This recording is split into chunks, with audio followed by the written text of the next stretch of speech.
নবী আলাইহিস সালাম বলছে একটা সময় ইমানদারের জন্য জমিনের উপরের অংশ নিচের অংশ থেকে ভালো, আর একটা সময় ইমানদার মুমিনের জন্য জমিনের উপরিভাগের থেকে নিচের ভাগ ভালো হবে। সেটা কি শোনেন? عن أبي هريرة رضي الله تعالى عنه قال قال رسول الله صلى الله عليه وسلم আল্লাহ নবী সাল্লাল্লাহু আলাইহি ওয়াসাল্লাম বলেন, ইযা কানা উমারাউকুম খিয়ারুকুম ওয়া আগনিয়াউকুম সুমাহাউকুম ওয়া উমুরুকুম শুরা বাইনাকুম ফাযহারুল আরদি খায়রুল লাকুম মিন বাতনিহা। আল্লাহর নবী সাল্লাল্লাহু আলাইহি ওয়াসাল্লাম বলেন, উম্মত শোনো, যখন তোমাদের শাসক ভালো মানুষ নিযুক্ত হবে, তোমাদের ধনীরা দানশীল হবে। শাসক ভালো মানুষ নিযুক্ত হবে, তোমাদের ধনীরা দানশীল হবে, আর তোমাদের সমস্ত কার্যক্রম পরামর্শের ভিত্তিতে চলবে, তখন ইমানদারের জন্য কবরের থেকে জমিনের নিচের ভাগের থেকে উপরিভাগ ভালো। সুবহানাল্লাহ। এরপরে আল্লাহ নবী সাল্লাল্লাহু আলাইহি ওয়াসাল্লাম বলে, ওয়া ইযা কানা উমারাউকুম শিরারুকুম, তোমাদের সমাজের সবচাইতে নিকৃষ্ট মানুষরা যখন তোমাদের শাসক হবে। বর্তমানে আমাদের অবস্থা কি এমন না? না ভালো কি কোন? সবচেয়ে নিকৃষ্ট মানুষরা যখন তোমাদের শাসক হবে।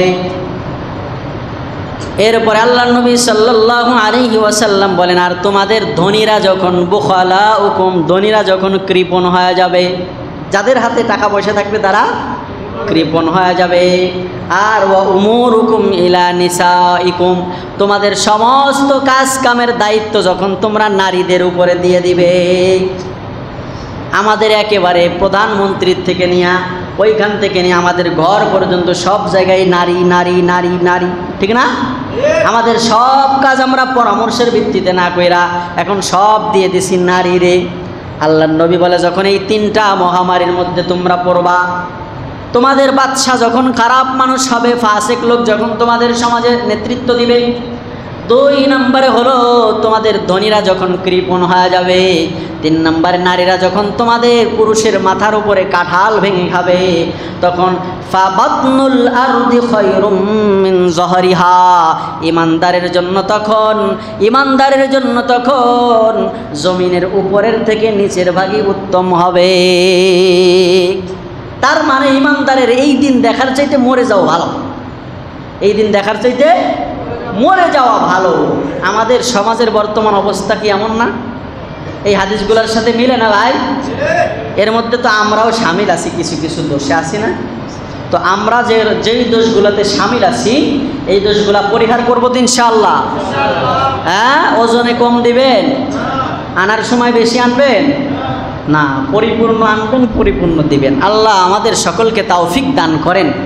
শেষ করে দিতেছি। ওমর ইবনুল খাত্তাব রাদিয়াল্লাহু তাআলা আনহু, দেখেন এক লোক নামাজে দাঁড়াইছে। কিসে দাঁড়াইছে ভাই? জোরে কন। নামাজে দাঁড়ায়া রুকু সিজদার অবস্থা হবে সেটা ভালো না। রুকু সিজদার কি হয়েছে? প্যারালাইসিস। রুকু সিজদা দেয় ভালো না। তখন ওমর রাদিয়াল্লাহু তাআলা নামাজ শেষ করার পর ওই লোকরা ডাকে, এই মিয়া তুমি তুমি আল্লাহর হকের মধ্যে কম বেশি করলা, আল্লাহর হকের মধ্যে কম বেশি করলা। তার মানে এই হাদিসের ব্যাখ্যা এনে ইমাম মালিক, মুওয়াত্তা মালিক হাদিসটা এসেছে, ইমাম মালিক রাহিমাহুল্লাহ বলছে যে লিকুল্লি শাইইন ওয়াফাউন ওয়া তাতফিফুন, প্রতিটা জিনিসের মধ্যে পরিপূর্ণতা আছে, প্রতিটা জিনিসের মধ্যে কমতি আছে। এই জন্য ব্যাস আল্লাহর হকেও আমরা পরিপূর্ণ দেওয়ার চেষ্টা করবো, মানুষের হকও পরিপূর্ণ দেওয়ার চেষ্টা করবো। আল্লাহ আমাদেরকে তৌফিক দান করুক। সকলে পড়েন কি? জোরে কন আমিন। ওমা আলাইনা ইল্লাল বালাগ। সুবহানাল্লাহি ওয়া বিহামদিহি, সুবহানাকাল্লাহুম্মা ওয়া বিহামদিকা, আশহাদু আল্লা ইলাহা